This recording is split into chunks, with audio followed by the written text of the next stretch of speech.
सद्गुरु जी, आपका दिव्य दर्शन प्राप्त करने व अमोलक अनमोल रत्न सुनने हेतु देश विदेश से लाखों की संख्या में श्रद्धालु भक्तजन यहाँ पर हमारे साथ जुड़े हुए हैं।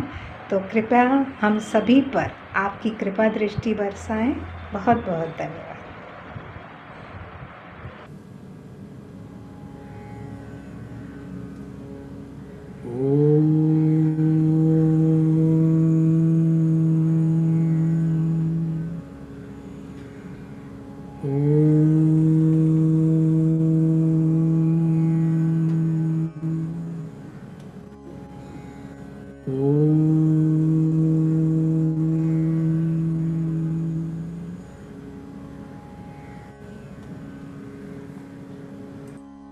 हरिओम। महाशिवरात्रि की सबको बहुत बहुत शुभकामनाएं। जब हम ओमकार करते हैं या आज के दिन साल भर में जो 12 शिवरात्रि आती है उसमें से सबसे बड़ी उस महाशिवरात्रि का स्मरण करते हैं, उत्सव मनाते हैं, तो आदिनाथ भोलेनाथ शिव जी, यह सारी उनकी कृपा है। आज का दिन सबसे बड़ा, सबके लिए बड़ा, मेरे लिए ज्यादा बड़ा, क्योंकि आज ही के दिन मुझे मेरे गुरु मिले थे। कहते हैं कि महाशिवरात्रि के दिन शिव पार्वती का विवाह हुआ था।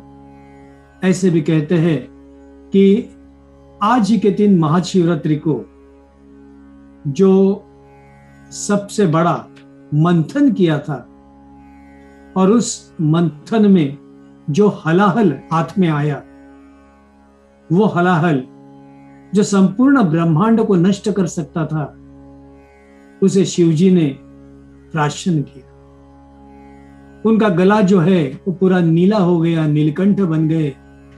सारे देव देवताओं को चिंता हो गई। महाशिवरात्रि के दिन, आज के दिन मंथन हुआ है, अमृत पाना, उसकी निर्माण होना, यह हेतु था। लेकिन जब हलाहल आया और शिवजी ने स्वयं प्राशन किया, तो सारे देव देवता उनको जागृत रखने के लिए अलग अलग कोशिश कर रहे थे। पूरी रात भर यह प्रयास जारी था और इसीलिए संपूर्ण रात कोई सोया नहीं।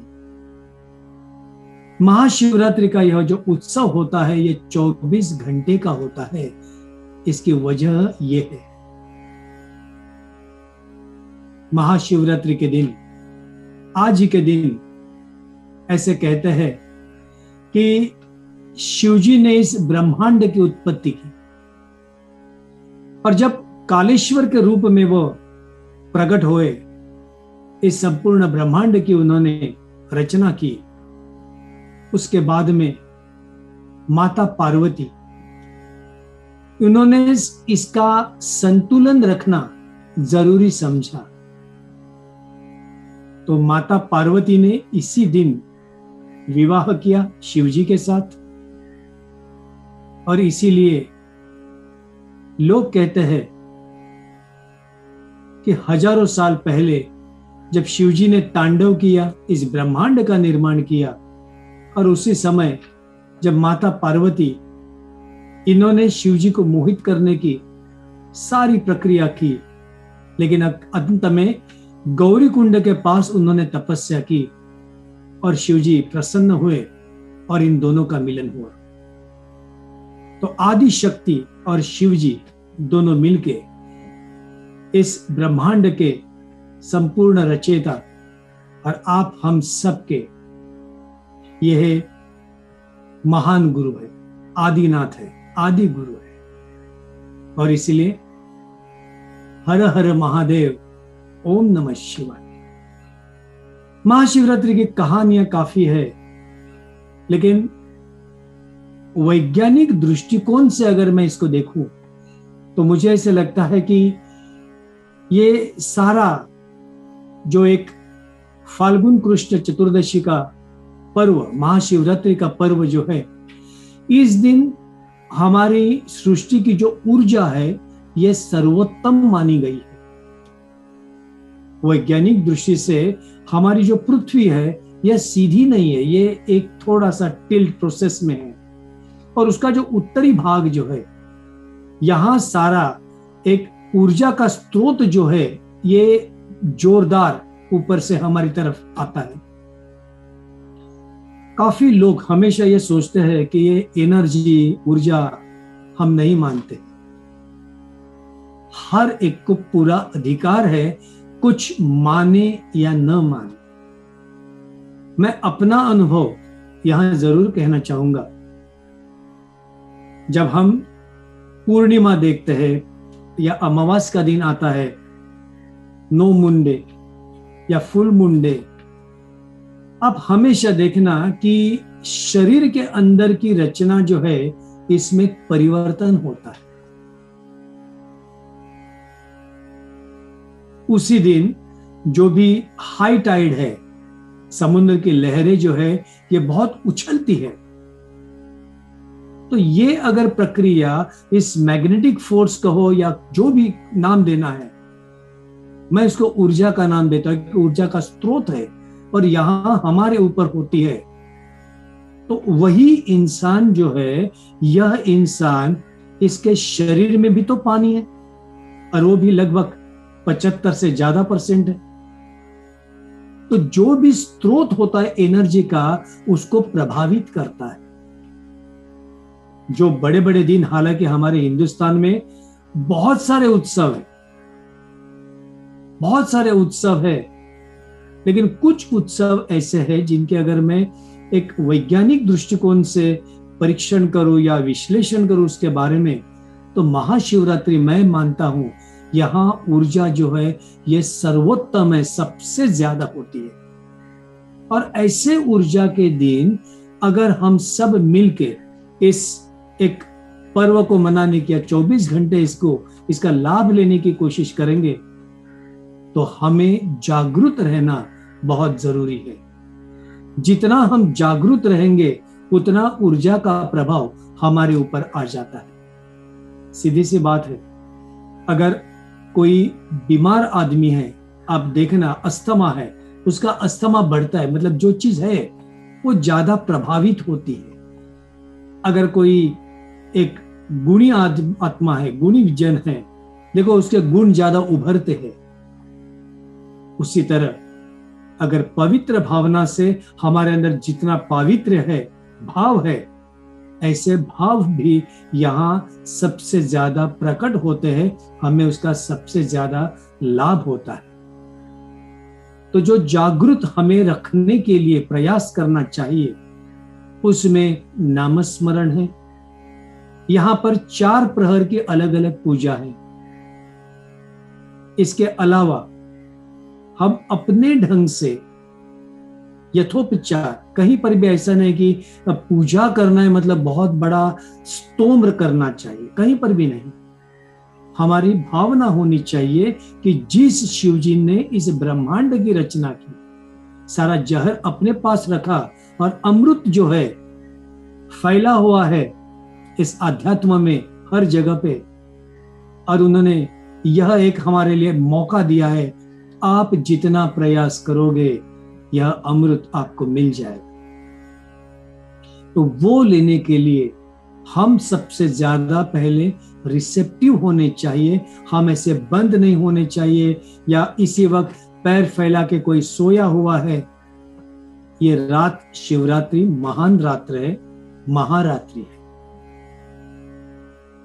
ऐसे एक लोगों का एक कहना होता है कि, या सब लोग जानते हैं, वैज्ञानिक लोग भी आज के सब कहते हैं कि सारे इस सृष्टि में इंसान जो है यह सबसे बुद्धिमान है, सबसे उसका जो दर्जा जो है वो उच्च दर्जे का है। और अगर हम सारे उच्च दर्जे के हैं तो सबसे पहले 5 चीजें अगर हम संभालते हैं तो हमारा यह जो दर्जा है ये सबसे ज्यादा बढ़ सकता है। संकल्प करने का आज का दिन है, इसीलिए यह संकल्प मैं सामने रखने वाला हूं। मैं कहूंगा इसके बारे में थोड़े देर के बाद में, लेकिन उसके पहले मैं थोड़ा सा ये कहूंगा कि हमेशा मैं कहते आया हूं कि आकाश तत्व जो है ये अनंत है, इसका कोई अंत नहीं। जो 5 तत्वों का हमारा शरीर है, इसके अंदर बाकी सारे तत्व बाद में आ जाते हैं।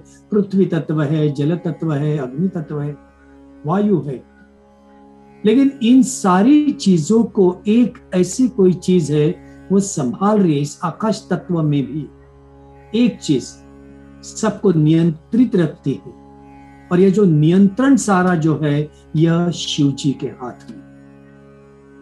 यह सारा नियंत्रण,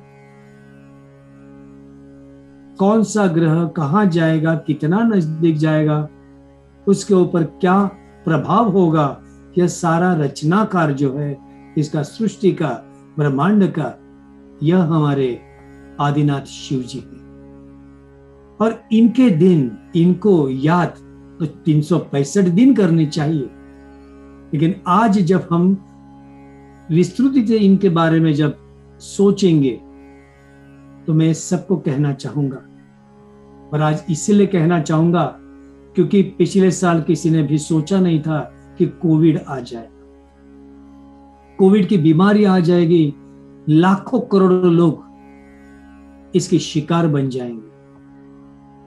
जब संकल्प का दिन आज का होता है और संकल्प पूरे होते हैं, तो सबसे पहले हमें यह जानना जरूरी है ऐसा क्या है कि आज के दिन भक्ति भाव से सारे के सारे लोग एक साथ मिलकर करेंगे और प्रार्थना करेंगे, तो शिव जी ये प्रार्थना जरूर सुने।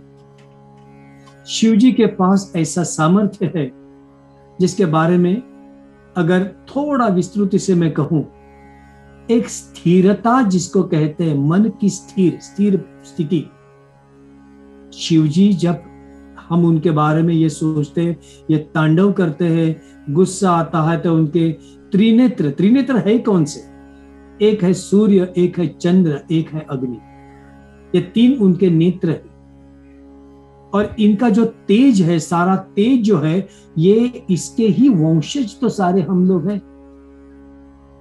तो जब हम ये सोचेंगे कि शिव जी वही एक समय ऐसा आया, ये इतने स्थिर हो गए कि ये कैलाश में एक रूप हो गए, उनका जो स्थैर्य जो है इतना हो गया, और सब सोच में पड़ गए, सारे देव देवता सोच में पड़ गए कि शिव जी की ऐसी स्थिति कि जहां पर बस मंद उनकी जो सांसें चल रही है, लेकिन कहीं पर भी कोई नामो निशान नहीं है, ये जीवित है नहीं है, क्या है। उस समय पे एक ऐसी घटना हुई कि शिवजी की आंखों से अश्रु आए, और ये अश्रु जो है ये हमारे धरती पे आए, हमारे पृथ्वी पे गिरे, और जो रुद्राक्ष के नाम से जाने जाते हैं। रुद्राक्ष की महिमा अलग है। रुद्राक्ष मेडिसिनल वैल्यूज है, हार्ट बीट्स को कंट्रोल करते हैं, बीमारियों को कंट्रोल करते हैं, लेकिन रुद्राक्ष का सही मतलब जो होता है वो होता है कि एक सचेतन भावना को हमें कैसे जागरूक रखना है, इसका संकेत हमें रुद्राक्ष से मिलता है। सारे जीव जीवाणु, यहां तक कि सारी वनस्पतियां, अब इनके बारे में अगर सोचेंगे तो देखो, इनका एक झाड़ है, पौधा है, उसके ऊपर कुछ फल लगते हैं, पंछी आते हैं, वो फल को खाते हैं, उसका बीज गिर जाता है, दूसरा पौधा आता है, तीसरा आ जाता है। वही जो है सारे जानवर है, प्रजनन करने के लिए जो एक नियंत्रण इनके पास नहीं है। कोई भी जो एक नियंत्रण होता है, वो जो 5 चीजें जो सिर्फ और सिर्फ इंसान कर सकता है, और उसके अंदर आता है हमारा खाना है, हमारा खाना पीना, उसके बाद में प्रजनन है, हमारी जो निद्रा है, हमारा मलत्याग होता है, ये सारा नियंत्रण के अंदर जब आ जाता है तो इसको कहते हैं कि हमारी सचेतन जो एक भावना है ये अभी हमने जागृत अवस्था में रखी है। जितनी जागृत अवस्था में इंसान प्रगति करता है उतना उसका आध्यात्मिक एक उत्कर्ष होना शुरू होता है। तो इसीलिए संकेत या स्वरूपात्मक अगर हम देखेंगे तो लोग आज के दिन ये संकल्प करते हैं, ज्यादा से ज्यादा रुद्राक्ष पहनते हैं, भस्म लगाते हैं, उसकी जो एक शिवजी की तरफ देखने की जो एक प्रक्रिया होती है ये बहुत ही अलग अंदाज की है।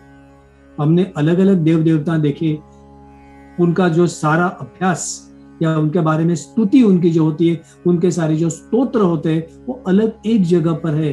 लेकिन शिव जी एकमेव हमारे सामने, जो हमने बचपन से देखा, जो गुरु जी को हमने देखा, इन्होंने अपनी तरफ जो रखा है खाली एक शमशान की राख रखी, एक शमशान में रहने वाला, या जो अंत काल, अंत, बचपन में ये मैं अलग जो कहानियां सुनता था और गुरु जी को मिलने के बाद में जो एक मत परिवर्तन होता है कि हर चीज कैसे समझी जाती है या उसके ऊपर कैसे विमोचन किया जाता है, ये मुझे बाद में पता चला। अध्यात्म में हमेशा हम सिखाते हैं कि नहीं, रोशनी है, दिया है, लाइट है, लेकिन शिवजी कैसे है? एक जगह पे हम दिया, लाइट, रोशनी, प्रकाश इनकी तरफ जाते हैं, लेकिन थोड़ा सा अंतर्मुख होकर अगर हम सोचेंगे तो हमें यह पता चलेगा कि हमारे इस सृष्टि का जो, जिन्होंने सृष्टि की रचना की है, ब्रह्मांड तैयार किया है, उसको समझने के लिए अंधेरे का समझना बहुत जरूरी है। आज के दिन कहते हैं कि महाशिवरात्रि का जो अंधेरा होता है ये सबसे ज्यादा होता है, और वो इसीलिए होता है कि शिवजी स्वयं यह अंधेरा है। शिवजी स्वयं यह अंधेरा है। मतलब वहां पर रोशनी आएगी तो वो जगह दिखती है, लेकिन उसके बाद में हम एक कैंडल लेके जाएंगे, आखिर कैंडल की रोशनी तब तक हम देख पाएंगे जब तक कैंडल है, उसके बाद वो रोशनी चली जाएगी तो बचेगा वो अंधेरा ही बचेगा। सूरज है, सूरज आज है, ऐसे असंख्य सूरज ब्रह्मांड में है। After millions of years many of them वो ऐसा ऐसा जा रहे, मतलब जो जाते हैं वो शाश्वत कैसे है? लेकिन अंधेरा तो शाश्वत है, अंधेरा शून्य है। और इसीलिए मैं शिवजी की तरफ इस दिशा में से देखता हूं जो स्थिर है, स्थिर भाव है, जो हिलता नहीं है। सूरज आता है, सूरज अस्त में चला जाता है, मतलब सूरज हिल रहा है, सूरज हिल रहा है, लेकिन अंधेरा अपनी ही जगह पर होता है, एक स्थिर होता है, अनंत है। आकाश तत्व में रोशनी आती है तभी हम कहते हैं कि वो ऊपर आकाश है, लेकिन आकाश तो अपनी जगह पर ही है।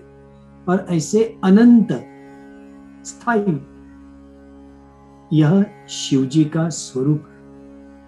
और इस स्वरूप को समझने के लिए या उनको वश करने के लिए या शिवजी की कृपा पाने के लिए जो अलग अलग उपाय है, अलग अलग विधि है, रुद्र है, महारुद्र है, लघु रुद्र है, बहुत सारी चीजें हैं, लेकिन एक आसान सा तरीका यह भी है, सिर्फ एक दो हाथ, ये दो हाथ जोड़कर अगर हम उनके बारे में भी सोचते हैं, प्रार्थना करते हैं, दिलो भाव से हमारी फरियाद कहते हैं, तो भी हमारी भावना उन तक पहुंचती है।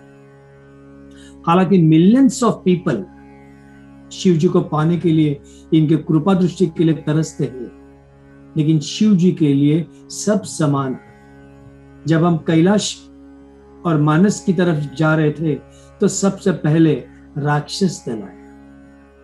हालांकि मैं वहां काफी बार जा चुका हूं और मैंने मेरे साथियों को यही कहा कि देखना, यहां पर सारे तांत्रिक लोग इंक्लूडिंग रावण, इन्होंने तपस्या की है, यहां पर तपस्या की है, उनको भी आशीर्वाद मिले उसी शिव जी के जिस दिशा में हम जा रहे हैं।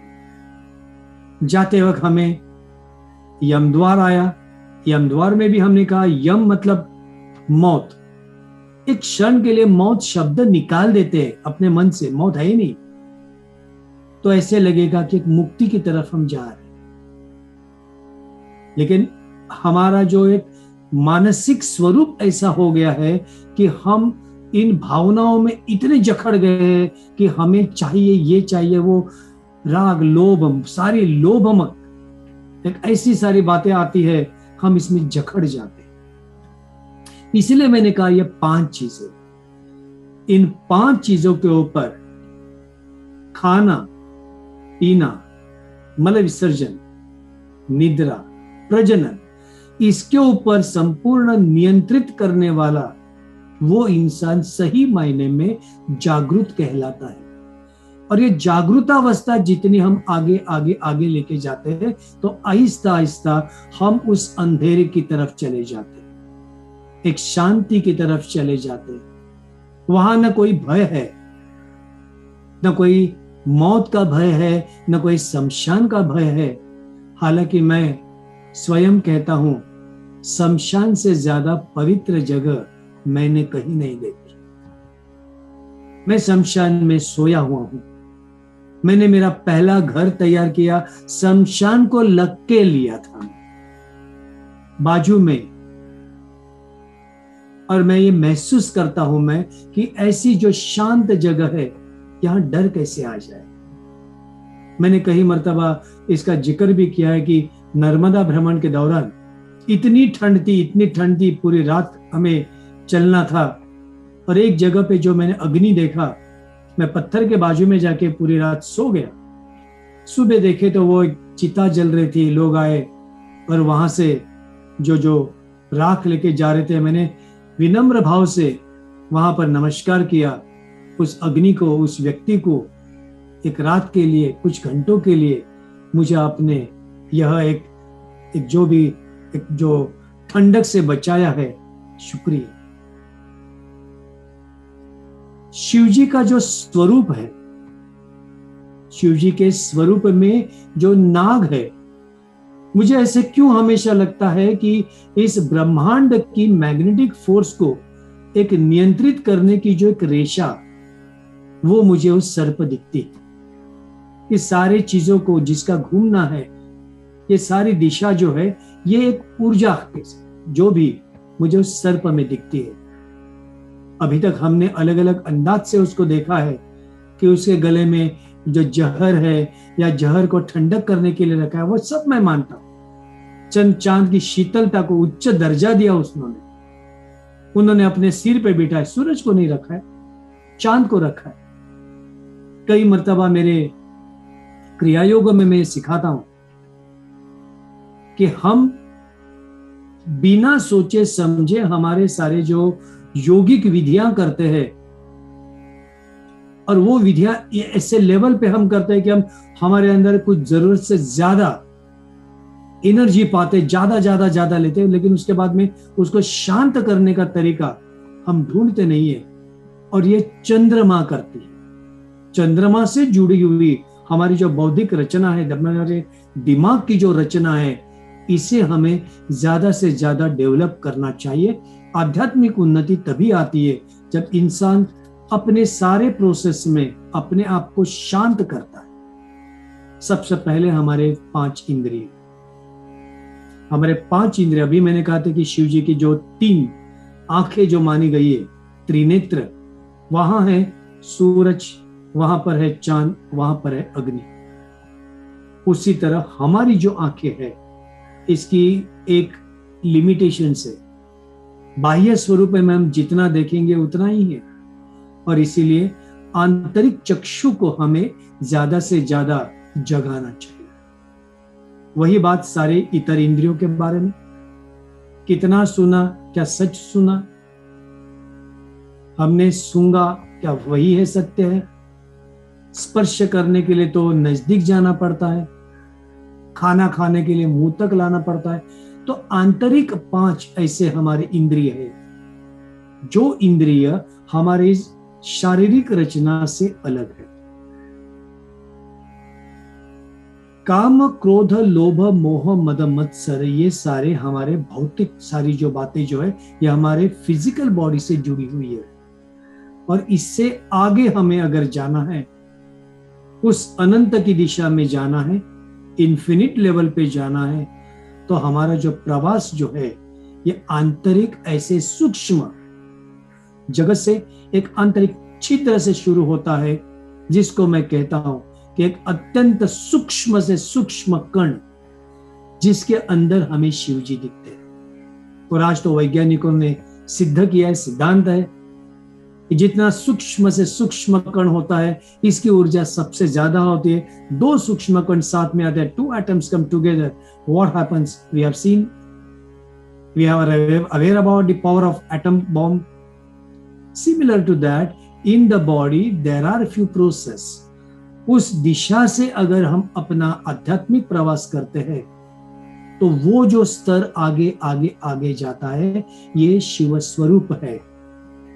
इस स्वरूप के अंदर एक अनुभूति है, और इस अनुभूति का नाम है हमारा शिव जी। वहां जो अनुभव होते हैं वो ऐसे ऐसे अनुभव है कि जिसके बारे में कोई भी शब्दों में व्यक्त नहीं कर सकता है। ऐसे नाद वहां सुनाई देते हैं जो नाद हमने इसके पहले कभी सुने ही नहीं है। ऐसे संवाद होते हैं जिसकी भाषा जो है ये किसी भी इस भाषा में हम व्यक्त ही नहीं कर पाते। हर जन्म में इंसान जन्म लेने के बाद में कहीं ना कहीं इस नतीजे पे आता है, अब ये बस हो गई। जो भी पैसा देखा, जो भी हमने खाना खाया, जो भी कितना मोह माया, उसके और उसके बाद में आ जाता है बस और नहीं, बस और नहीं। कोविड जब आया, किसी ने भी नहीं सोचा था कि यह कोविड एक साथ ऐसी जगह फैल जाएगा कि सारे पृथ्वी के ऊपर उसका अस्तित्व एक जगह पे तैयार हो जाएगा। एक क्षण के लिए हम सोचते हैं, अगर उस वक्त देव दानव उस अमृत के पीछे दौड़ रहे थे लेने के लिए, अगर अमृत की जगह पर शिव जी नहीं लेते थे, ये जहर होता था, हलाहल होता था, तो क्या हो जाता था। और उसकी बूंदे अगर गिर जाती थी तो उसी तरह मुझे लगता है कि शायद ये जो कोविड जो है यहां इतना फैल जाने के बाद में ये सारे कोविड को एक साथ एक क्षण में, एक घूंट में अपनी तरफ लेने वाला एकमेव अगर कोई है तो वो है हमारे भोलेनाथ शिव जी। उनके शरण में जाते हैं, उनसे याचना करते हैं। अगर एक पारधी जाता है वो हिरन की शिकार में, जिसने जिंदगी में कभी कोई पुण्य का काम नहीं किया था, बस घर में उसके कोई आता है, भूख से तड़प रहे, वो निकलता है, बस एक हिरन की शिकार करता हूं मैं, रात तक उसको एक भी कोई हिरन नहीं मिलती है, एक झाड़ पे चढ़ जाता है, एक पानी सामने होता है, उसको लगता है कि ये पानी की वजह से शायद कोई जानवर मुझे मिल जाएगा, फिर मैं उसको लेके जाऊंगा, फिर मैं पेट भरूंगा, मेरे जो भी घर में कोई है उनको खाना खिलाऊंगा मैं। और वहां बैठे बैठे उसके साथ में खाली पानी है, पानी लेके बैठा है, धनुष्य बाण लेके बैठा है, और उसके बाद में बस हिरन आती है, और वो जो पानी है वो पानी थोड़ा सा गिर जाता है नीचे शिव जी की पिंडी है, उसके साथ में कुछ बिल्व पत्र गिर जाते हैं। पहला प्रहर है, पहला प्रहर होता है, और ये जो भिल है, ये जो शिकारी है, वहीं पर उसके बिना सोचे समझे पाप धो जाते हैं, उसे पता भी नहीं नीचे क्या हुआ है। उसके बाद में जो भी संवाद है उनका हिरन और उस शिकारी का, वो कहते हैं कि नहीं, अगर मेरे शरीर के किसी भाग से तुम्हें अगर कुछ शगुन मिलता है तो मैं तो अपने आप को बहुत ऐसे समझूंगी कि बस आज के दिन मुझे आपके लिए भेजा है। लेकिन बस घर पे जाती हूँ, मेरे बच्चे छोटे हैं, उनको मेरे किसी बहन के पास भेजती हूँ, कुछ ऐसी चीज करती कि भाई उनको ठीक से रखे, फिर मैं तुम्हारे पास आती हूँ। और वो जब तक करिए तब तक तो उसी बहन आती है और वो देखती है कि क्या हो रहा है। उसके बाद में दोबारा धक्का लग जाता है, दोबारा पानी गिरता है, दोबारा बेलपत्र गिरता है, दूसरे प्रहर का दूसरी पूजा होती है। और ये कहानी हमने बचपन से कितनी बार सुनी।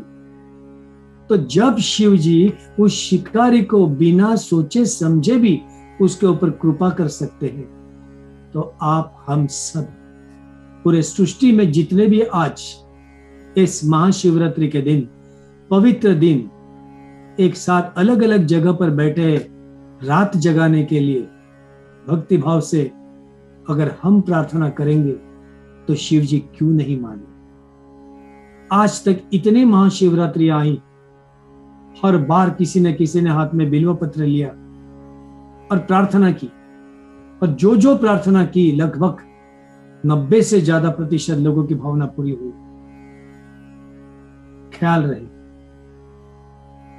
जब हम प्रार्थना करते हैं, स्वार्थक रखते वक्त भी ऐसा स्वार्थ रखो कि उसके बाद में भगवान को कम से कम बदनाम न करो। गुरु बदनाम हुआ तो क्या हुआ, इंसान ही है। लेकिन जब भगवान भी बदली करने की बात आती है, नहीं तू भगवान से ही ना, भी इस भगवान के पास जाते, ये भगवान की तो प्रार्थना की थी, कुछ नहीं मिला, अब उसके पास ऐसा आदमी कहीं भी नहीं रहता। उसको लगता है कि उस वक्त मैंने हाथ जोड़े थे, उस वक्त तो मैंने किया था। खुद के में परिवर्तन लाना बहुत जरूरी है। जब तक यह परिवर्तन नहीं आता है, हमारे पिछले अलग अलग जन्म के सारी काफी बातें होती है, तो ये समझो थोड़ी तो बच ही गई है। और जो थोड़ी बची में अगर हमें ये भोग मिल रहे हैं, तो ये थोड़ी बात थोड़ी नहीं होती है, बहुत बड़ी होती है। और ये मैं विश्वास से कह रहा हूं, जो गुरु जी ने मुझे कहा है। अपने आप को मैं बहुत समझ रहा था, मैं ये कर रहा हूं, वो कर रहा हूं, लेकिन जब गुरु जी ने मुझे दिखाया कि ये देखो पिछले जन्म में क्या किया, ये देखो पिछले जन्म क्या है, वहां देखो क्या कर रहा है, और तभी ऐसे लगा कि पूरे विश्व में मेरे जैसा बुरा आदमी कोई नहीं होगा। और ये सिर्फ गुरु ही आंखें खोल सकते हैं। श्रद्धा, सबूरी, समर्पण, इन 3 शब्दों में इतना सारा जबरदस्त अर्थ होता है।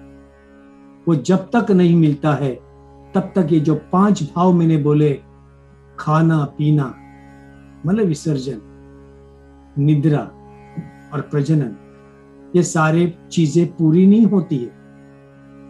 उसके आगे जब चलते हैं हम दूसरे 5 में, तभी पता चलता है कि नहीं, 5 इंद्रियों के ऊपर तो मैंने अभी तक कुछ किया ही नहीं, काम ही नहीं किया। और थोड़ा आगे चलते फिर लगता है कि अरे ये तो हो गई, लेकिन ये 5 जो तत्व है, भू तत्व को न हमने कभी न्याय दिया है, जल तत्व को कभी न्याय नहीं दिया है, अग्नि तत्व के ऊपर तो हमेशा अंगार लेके घूमते हैं अपने गुस्से की, उसके अंदर की सात्विक ज्योत का कभी हमने अनुभव ही नहीं किया है। कहने के लिए आसान है, दत्तात्रेय के 24 गुरु थे, लेकिन 24 क्या, जिसका जरा भी विश्वास नहीं है, जिसके अंदर कपट कारस्थान होता है, जिसको 24,000 भी गुरु करेंगे तो भी 1% भी लाभ नहीं मिलेगा। उसकी पात्रता जो है वो बढ़ाने के लिए स्वयं को कुछ करना है, ये पावित्र्य लाना है। पहले इंसान जब खुद से एक ऐसी बातें करता है और खुद को फंसाने लग जाता है, और उससे लगता है कि ये मास्क मैंने डाला और लोग देखे मैं कितना मेकअप किया, एक वक्त आता है वो मास्क चला जाता है, पिघल जाता है, कुछ नहीं रहता है। तो ये आंतरिक स्वरूप जो होता है ये अंदर ही है, और यही मैंने कहा, यही वो छिद्र है। इस छिद्र में प्रवेश करने के पहले मन को एकाग्र करना जरूरी है। बाहर की दुनिया में गुड़ी गुड़ी गुड़ी गुड़ी गुड़ी सब कर सकते हैं, सबको लगता है कि बस मेरी तारीफ हो जाए, सब मुझे ये करे वो करे वो करे, लेकिन टीका क्या होती है, क्रिटिसिज्म क्या होता है, और ये रोशनी जो होती है, अंधेरे से जो मोहब्बत करता है, प्यार करता है, उन्हीं को पता चलता है शिव जी की व्याख्या क्या है। मैंने जन्माष्टमी को भी कहा था कि गोपियां गोपियां गोपियां, बस मैं ऐसे, मैं राधा, तू मेरा कृष्ण, मैं राधा। राधा बनने के लिए पहले एक, कम से कम एक वहां की जो होती है नस होती है हमारी रास क्रीड़ा की, वो रास क्रीड़ा शरीर में ही चल रही है, राधा कहां से बनेंगे कोई।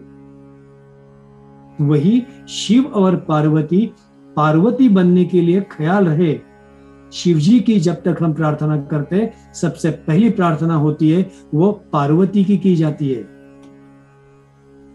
और ये पार्वती की प्रार्थना के बाद में पार्वती ही वो है, वो शिव जी को कहती है ऐसा क्यों, वैसा क्यों, ये क्यों नहीं, और वो सहायता के लिए आती है। आज के महाशिवरात्रि का वैशिष्ट्य, लगभग 117 साल के बाद यह योग आया है कि आज मंगल चंद्र की एक युति है, यह महालक्ष्मी योग है, बहुत बड़ा योग है, बहुत सारा लाभ, सबसे ज्यादा लाभ इतने सालों के बाद जो है ये हर एक को मिल सकता है। ये खाली ऐश्वर्य जो है, ये मैं बाहर का ऐश्वर्य नहीं बोल रहा हूं, मानसिक ऐश्वर्य बहुत बड़ा है, ये तो मिलेगा ही, कहां जाएगा। लेकिन जो मानसिक एक ऐश्वर्य होता है इंसान का, यहां होता है करुणा भाव। आज के दिन अगर किसी के बारे में भी जरा भी नफरत या जो भी एक कलह लगता है, इसको तिलांजलि दे, छोड़ दो। इस साल की शुरुआत में मैंने कहा संकल्प 2021 का, I will not blame on anybody. बहुत बड़ी बात होती है कि जरा सी भी कुछ बात होती है तुम्हारी वजह से, तुम्हारी वजह से, तुम्हारे, मैंने क्या किया। तो सबकी जिम्मेदारी जो है हमें खुद के ऊपर लेनी है, और उसके बाद हम सोचना चाहिए कि अब हम अपनी शुद्धि कैसे करें। और इसीलिए महाशिवरात्रि की विधियां जो है ये अब सादी सरल होती है। सादी सरल विधि में भी हमें उसका सबसे ज्यादा लाभ मिल सकता है। पहली बात वो आ जाती है कि कई मर्तबा सारी चीज आपको मिलती नहीं है, मिलेगा तो बेलपत्र बहुत अच्छी बात है, धोत्रा होता है, उसका एक फूल होता है। उसके बाद में प्रसाद में शिव जी क्या मांगते, सूखे हुए खोबरे का एक टुकड़ा रखो मेरे लिए, बस बहुत हो गया। सूखा हुआ खोबरा, बस उसको रखेंगे। वही देखो, कई ऐश्वर्य वाले सारे प्रसाद है वो अलग होते हैं, शिव जी का प्रसाद सादे सरल, क्योंकि शिव जी स्वयं ये मानते हैं नीचे के नीचे का जो स्तर भी है वो भी पूजा पाठ कर सके। श्रीमंत है उनकी तो बात ही अलग होती है, वो भी कर सकेंगे। एक छोटा सा किस्सा मैं कहूंगा आज के दिन। ये किस्सा है केदारनाथ का। केदारनाथ से हम बद्रीनाथ जाते थे। केदारनाथ और बद्रीनाथ जाने के लिए एक शॉर्टकट है। काफी समय से हम वहां जब भी गुरु जी के साथ रहते थे, ये रास्ता मैं जानता हूं अच्छी तरह से। और वहां जाते वक्त एक दिन के अंदर पहुंच जाते हैं, लेकिन अगर आप गाड़ी से, रोड से जाएंगे तो लगभग आपको 2 से ढाई दिन लगते हैं। लैंडस्लाइड होगी तो 3 दिन भी लग सकते हैं।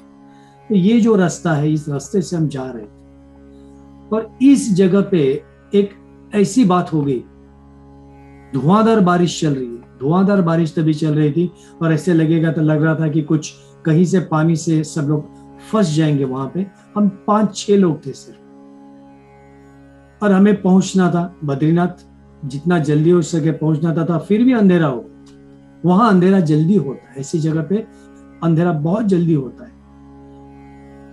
रास्ते से जाते जाते हम एक इंसान से मुलाकात हो गई और उससे किसी ने पूछा कि आगे कुछ क्या बोलते लैंडस्लाइड हुई है, नहीं है, वहां से जा सकेंगे। तो उसने सिर्फ इतना ही कहा कि नहीं, यहां से आप चलो, बस आगे थोड़ा चलते जाओ, आ जाएंगे।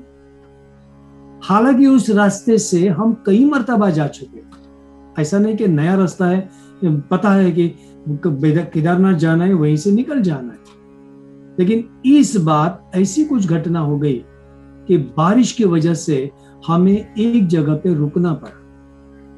वहां पर सब अलग अलग दिशा में किधर किधर कहां गए थे दिख नहीं रहे थे, हमारे हाथ में कोई लालटेन वगैरह भी नहीं है। वहां पर मैं एक ऐसी ढोली थी, ढोली क्या बोलते हैं इसको, एक झाड़ का एक ऐसा बीच वाला हिस्सा था, वहां पर जाके बैठा था। इस जगह पर मैंने देखा, मेरे नजर के सामने एक शेर था, उसकी आंखें चमक रही थी, शेर आके बैठा है, मैं उसको देख रहा हूं। मैं और अंदाज से लगभग ये फासला रहेगा, जस्ट एक 30-40 फुट का भी रास्ता रहेगा। और जानवरों को रात का बहुत अच्छे से दिखता है, इंसान को नहीं दिखता। लगभग आधे घंटे तक वो शेर वहीं पर था और उसके बाद में वो चला गया। उसके बाद में सुबह हो गई। सुबह होने के बाद में चलते चलते बद्रीनाथ पहुंच गया। बद्रीनाथ से हम आगे निकल गए। उसके बाद हमारी जगह पे पहुंचे। काफी दिन गए। काफी दिन जाने के बाद में हमने गुरुजी से पूछा इसके बारे में कि शेर सामने था, लेकिन शेर ने कुछ नहीं किया, ऐसे क्यों?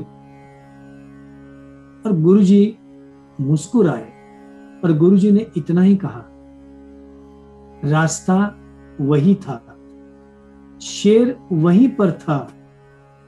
आप सब लोग अलग अलग जगह पे गए थे, आपने एक बात नहीं देखी, मैं स्वयं आपको मिलने के लिए वहां आया था। आपने पूछा रास्ता कितना बड़ा है, मैंने कहा सीधे जाओ, तो भी आपने मेरी बात नहीं मानी, आप अलग अलग जगह पे चले गए। और वो शेर ने बताया कि आप एक ही जगह पर रुक जाओ। वो शेर था इतना समय, इसीलिए तुम ढोली से बाहर नहीं निकले। और जैसे वो चला गया, आपका समय हो गया, रोशनी आ गई, आप अपनी दिशा में चले गए। तो कभी कभी गुरु कौन से रूप में आता है, क्या बोध करता है, यह समझने के लिए बुद्धि की पात्रता होनी चाहिए। ये वही बात है जब शिव जी ने सारे इतने राक्षस लोगों को भी आशीर्वाद दिए थे, लेकिन मुझे किसी इतिहास में याद नहीं है, किसी पौराणिक कथा में याद नहीं है, न रावण बच सका, न कोई राक्षस बच सका।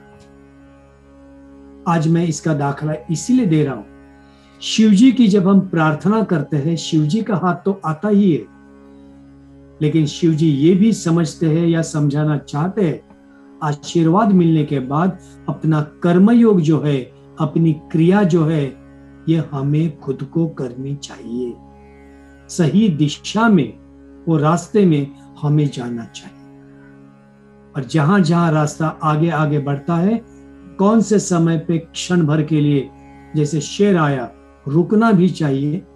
कौन से समय पे जैसे ये रोशनी आती है, आगे बढ़ जाना चाहिए, वही रुकना नहीं, क्योंकि जिंदगी वही है, आगे बढ़ने का नाम है। इसलिए आज के दिन भक्ति भाव से शिव जी को हम हाथ जोड़ के नम्र भाव से प्रार्थना करेंगे।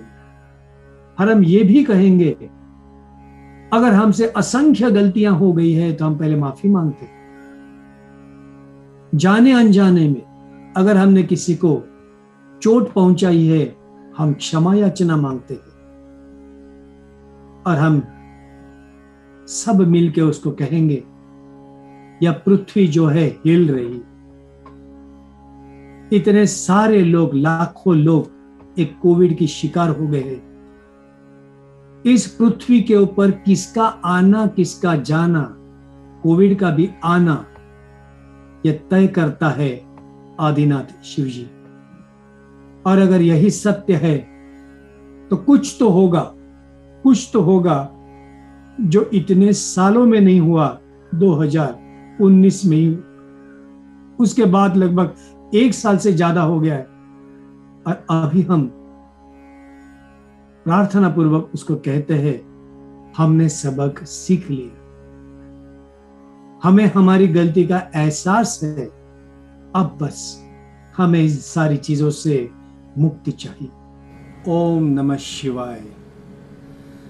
भक्ति में ही शक्ति है। और इसीलिए हम सब मिल के जब इस भक्ति का प्रवाह बढ़ाते हैं तो करुणा रूपी शिवा जरूर हमें आशीर्वाद देगा। स्कंद पुराण के अनुसार शिव जी का वर्णन है पिंडी, पिंड स्वरूप है। यह संपूर्ण ब्रह्मांड जो है यह उसी का शरीर है और इसके सिर पे गंगा का स्रोत, चंद्रमा का अपनी जटा पे धारण करना,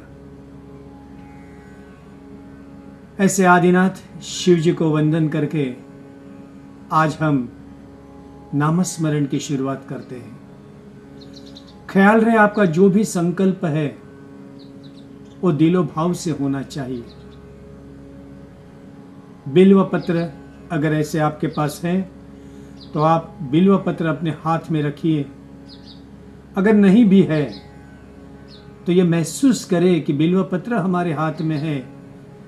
दो हाथ जोड़े हुए अंतःकरण के साथ में हमारे साथ नामस्मरण करें।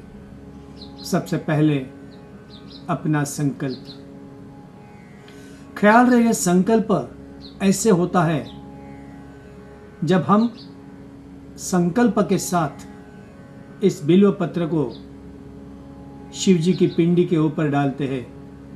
शिव जी की पिंडी अगर नहीं है तो अपने देवालय के यहाँ कहीं पर भी उसको छोड़िए, अंतःकरण से महसूस कीजिए कि शिव जी की पिंडी है और ये बिल्व पत्र उसे दे रहे। जब वो शिकारी बिना सोचे समझे पानी की धारा छोड़ता है या बिल्व पत्र डालता है तो उसके हर प्रहर की पूजा पूरी होती है। हम तो सब आज जागृतावस्था में जो भी प्रहर हमारा है उस प्रहर से दिलोभाव से पूजा कर रहे और ये पूजा कहीं हमारी व्यर्थ नहीं जाएगी। सब लोग हाथ जोड़े, आंखें बंद। ओम नमः शिवाय।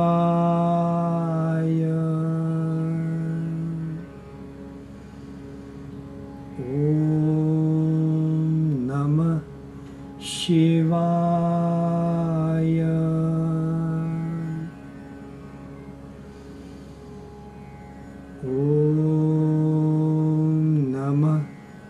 शिवाय। ओम नमः शिवाय। ओम नमः शिवाय। ओम नमः शिवाय।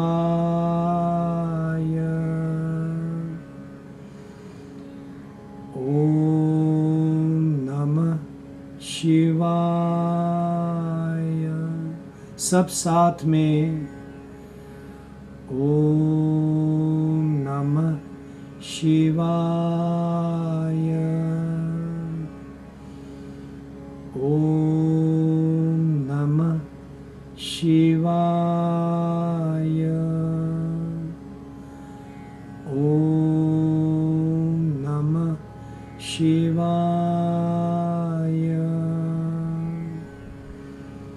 ओम नमः शिवाय।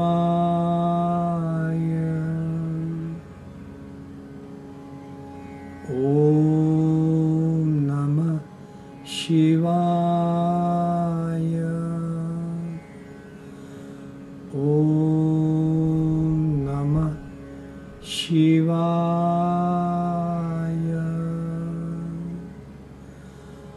ओम नमः शिवाय।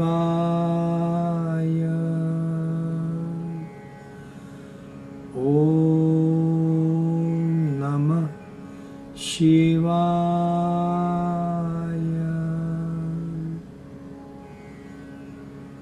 ओम नमः शिवाय।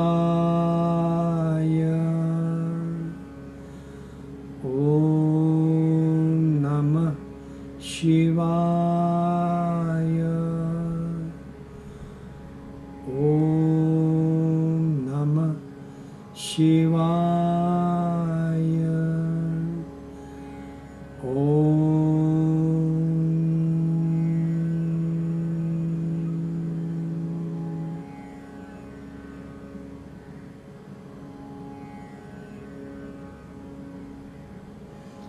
महसूस कीजिए आप सबके सामने वह पवित्र पिंडी,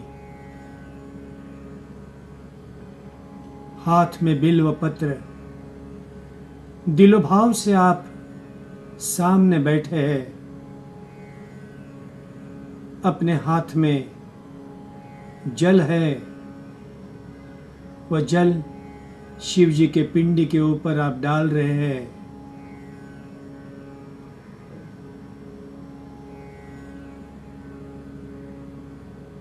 ध्यान में बैठे आप सब, आपके सिर के ऊपर किसी का हाथ,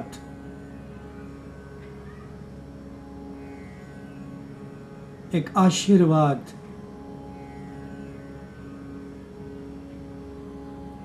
महसूस करना है।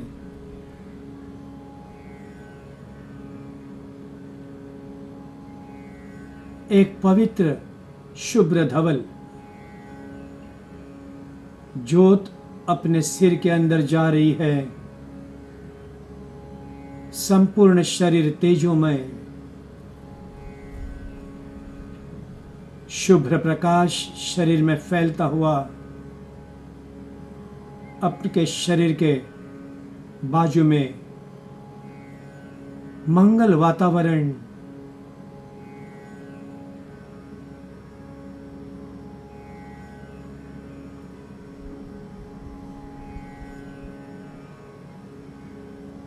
वातावरण में ओम नमः शिवाय का जप,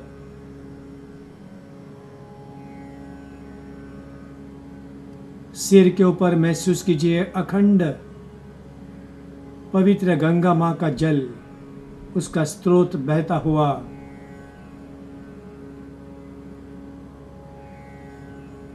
आपके मन, शरीर, आत्मा को पवित्र करता हुआ एक अखंड धारा।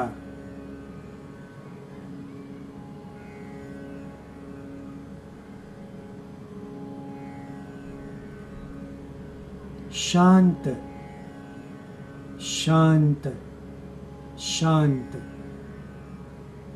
शुद्धि भाव से दोबारा शुरू कीजिए। ओम नमः शिवाय। ओम नमः शिवाय। ओम नमः शिवाय। ओम नमः शिवाय। ओम नमः शिवाय।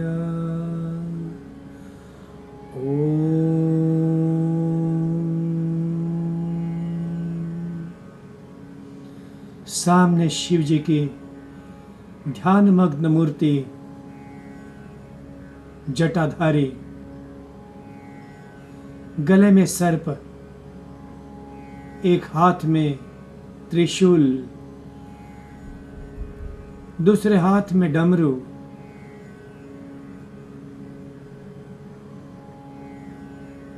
बाजू में माता पार्वती। ओम नमः शिवाय। ओम नमः शिवाय। ओम नमः शिवाय। ओम नमः शिवाय। ओम नमः शिवाय। दोनों से पवित्र आशीर्वाद लेते हुए संपूर्ण शुद्ध भाव से भक्तिपूर्वक सादर प्रणाम। आहिस्ता आंखें खोले।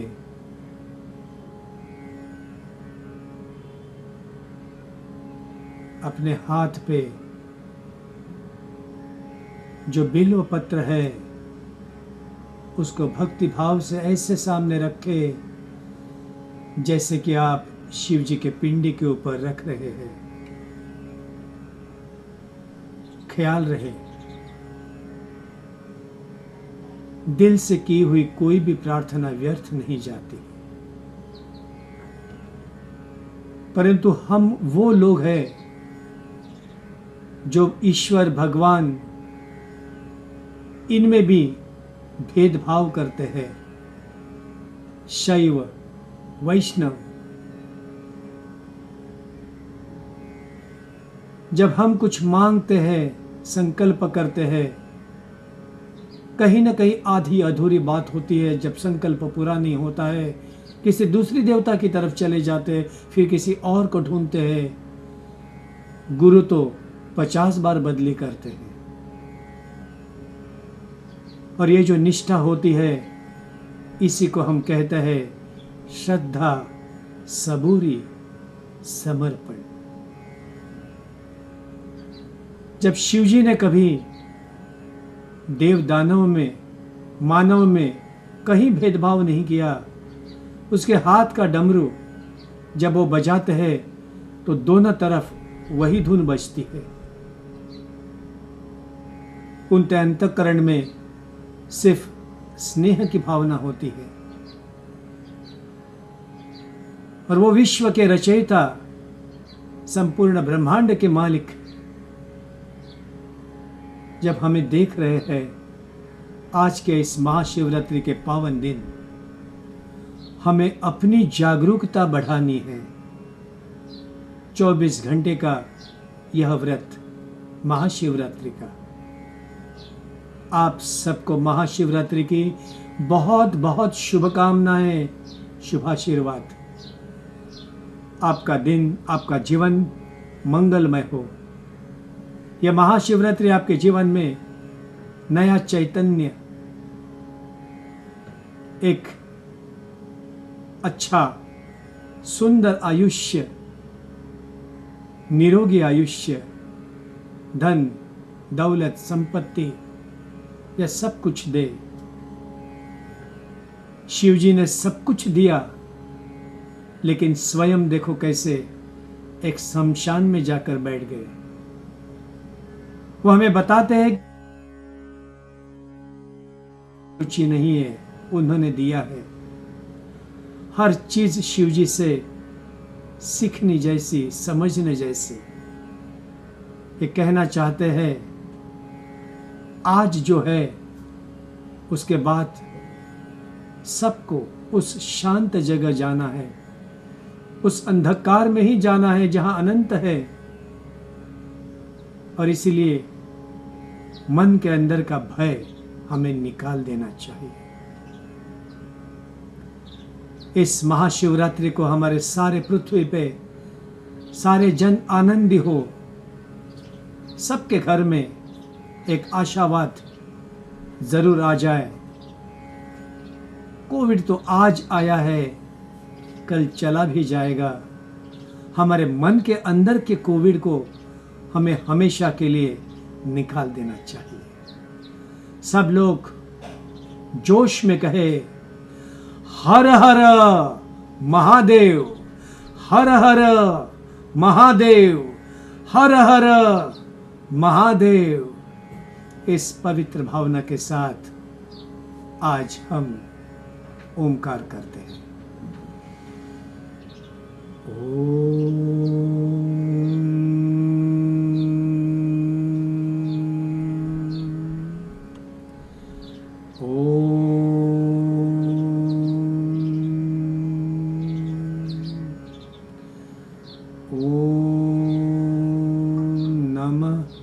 शिवाय। ओम नमः शिवाय। ओम नमः शिवाय।